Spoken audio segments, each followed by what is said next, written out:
বেশ কয়েকদিন আগে খুরশিদা আপু এবং রায়হান ভাইয়া নামে দুইজনকে নিয়ে একটা গল্প শোনাইছিলাম। আপুটা গল্পটার প্রথম অংশ দিয়েছিল এবং বাকিটা দিয়েছিল না। তো অনেকদিন পর সে কালকে এটার দ্বিতীয় অংশ দিয়েছে। তো আজকে তোমাদের গল্পটা শোনাচ্ছি, চলো শুরু করি। 3 মাস কেটে গেল, কিন্তু তার সাথে আমি একটাও কথা বলতে পারি নাই। আমার পরিবার জানতে পারেনি যে আমি ওর সাথে কথা বলি। কেউ আমাকে ফোন ধরতে দিত না। একদিন দাদুর ফোন থেকে লুকিয়ে ওর সাথে কথা বলা শুরু করি। কিছুদিন পর আমার ভাইয়া সব বুঝে ফেলে, কিন্তু কিছুই করতে পারেনি, কারণ আমি কথা বলার পরই ওকে ব্লক করে দিতাম।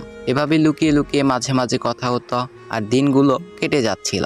এভাবে 1 বছর পার হয়ে গেল। এই সময়ের মধ্যে বহুবার ধরা খেয়েছি পরিবারের কাছে, অনেক কষ্ট সহ্য করেছি, কিন্তু ওকে কখনো বলিনি। ও ভাবতো সবকিছু ঠিকঠাকই আছে। 2024 সালে প্রথমবার আমি ঢাকায় যাই। সেই দিন তার সাথে আমার দেখা হয়। তবে এই সুখ বেশিক্ষণ স্থায়ী ছিল না। আমার পরিবারও জানতে পারে যে আমি তার সাথে দেখা করেছি। এবার আমার মানসিক যন্ত্রণা শুরু হলো। এতদিন যা লুকিয়ে রেখেছিলাম তা এবার চুপ থাকতে পারলাম না, ওকে বলে দিলাম। কিন্তু ঠিক তখনই সবকিছু বদলে গেল। 2 মাস পর ও হঠাৎ বিদেশে চলে গেল, আমাকে কিছু না বলে। তাও বুঝতাম না, যদি ওর সাথে নিয়মিত কথা হতো, কিন্তু ওর আচরণ বদলে যেতে লাগলো। আমি কল দিলে ধরতো না, আগের মতো কথা বলতো না। এরপর একদিন ওর এক বন্ধুর কাছ থেকে শুনলাম সে নাকি নতুন সম্পর্কে জড়িয়েছে। সেই মুহূর্তে মনে হলো মাথার উপর আকাশটা ভেঙে পড়লো। যার জন্য এত কষ্ট সহ্য করলাম, যার জন্য এত কিছু ত্যাগ করলাম, সে কিনা আমাকে ধোঁকা দিল। আমি ওকে জিজ্ঞেস করলাম, এটা কি সত্যি? সে নির্দ্বিধায় বলল, হ্যাঁ, আমি নতুন সম্পর্কে আছি, তোমাকে আর ভালো লাগে না। এরপর কোনো কথা বলা হয়নি। ওই রাতে বুকের মধ্যে এক যন্ত্রণা শুরু হলো, শ্বাস নিতে কষ্ট হচ্ছিল।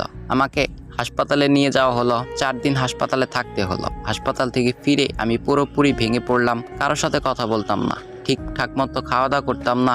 এদিকে ও তার এক বন্ধুকে পাঠালো আমাকে প্রেমের প্রস্তাব দিতে, যেন আমি খেলনা, চাইলেই বদলানো যায়। এই কথাটা শোনার পর আমি আরও ভেঙে পড়লাম। তবুও 11 জুলাই 2024 ও আমাকে হঠাৎ কল দিল, বলল আমার জীবনে সে আবার ফিরে আসতে চায়। আমি অনেক চেষ্টা করলাম শক্ত থাকার, কিন্তু পারলাম না। আমি তখন ওকে ভালোবাসতাম, তাই আবার রাজি হয়ে গেলাম। এরপর আগের মতো সব ঠিকঠাক চলছিল, কিন্তু 25 ডিসেম্বর আমাদের ঝগড়া হলো। 2 দিন পর সব ঠিক হয়ে গেল।